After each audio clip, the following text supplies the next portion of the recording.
These are calf raises on an incline surface. So I'm gonna show a few reps, then I'll talk about the setup, several variations, and several common pitfalls. So stay with me, as there is a lot to gain from this, but also some places where people go wrong. So on this inclined surface, and I'm gonna raise up with control, squeeze the calf at the top, and dig my toes or press my toes down, pressing my toes down and flat. Come back down to a stretch, and then press back up. If you have pain in your big toe joint, one of the reasons we might use these, you're just gonna go up as high as you can without feeling any pinching or pain in the big toe. So it might only go up to about that high, and then you're gonna hold there and consciously squeeze the calf and down with control. If that becomes easy for about 20, 25 reps, then we'll progress to a single leg, which is gonna be quite a bit more challenging.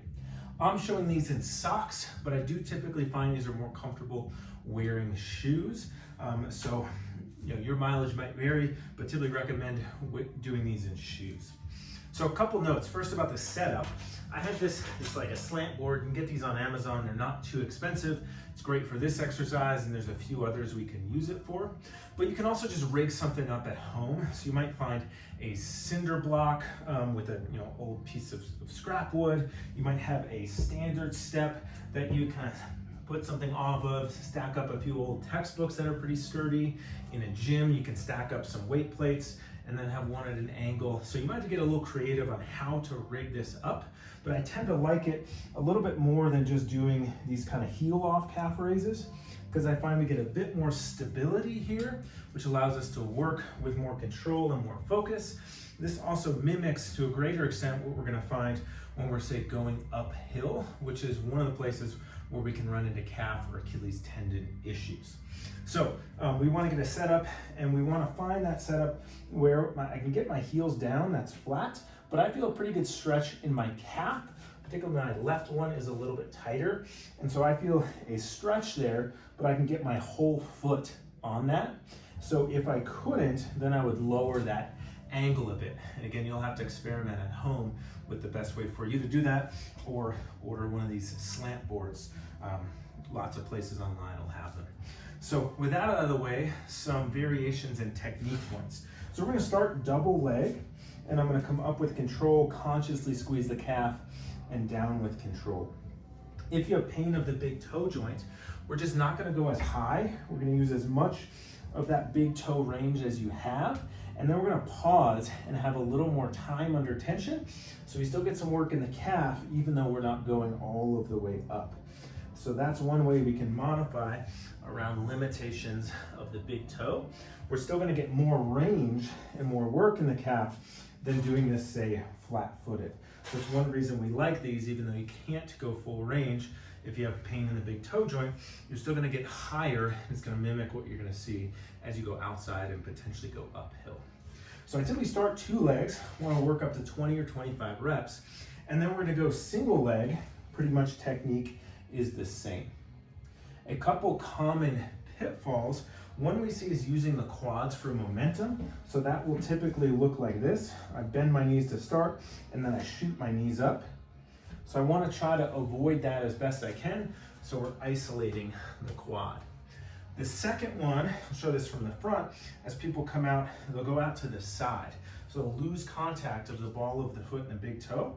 Sometimes that can happen if the big toe is painful, or it can just be a compensation or a movement change that we're seeing, and that can put you at risk for ankle sprains, or just not target the calf as effectively as we want. So as you go up, I want to feel like you're pressing the ball of the foot and the big toe into the ground, as well as the other toes. And that's gonna be true whether we're on two legs or on one. We're gonna try to avoid that tilt out to the side.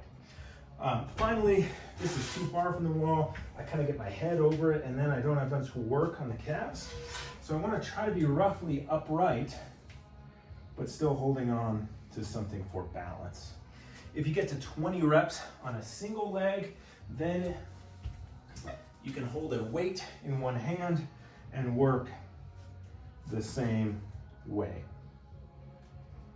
A couple other variations.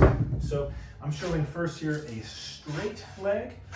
Whether we're on single or double leg, We can work bent knees. That gets a little more into ankle dorsiflexion. So just another variation. But studies show as long as we're working to fatigue, we don't necessarily need both, but there might be instances where we want to get a little more out of that ankle dorsiflexion. Another variation, I kind of mentioned this with the big toe pain, is we're going to throw in some holds and some tempo work. So if I'm trying to progress endurance, or if the Achilles tendon is painful, or if I just can't go all the way up, I'm going to come up and hold, maybe kind of pulse here a little bit, come down slow. So I'm just playing with how much time I have under tension here to get some work in through the calves without either overloading that joint or without doing a whole bunch of reps. We can make each rep a lot slower and still get a lot of benefit in the calf there with either what's called an isometric or some controlled tempo work. So I know that's probably more than you wanted about calf raises, but this is a really essential muscle group, and it's one that we work on a lot in a lot of foot and ankle, knee injuries, even up to the hip or low back.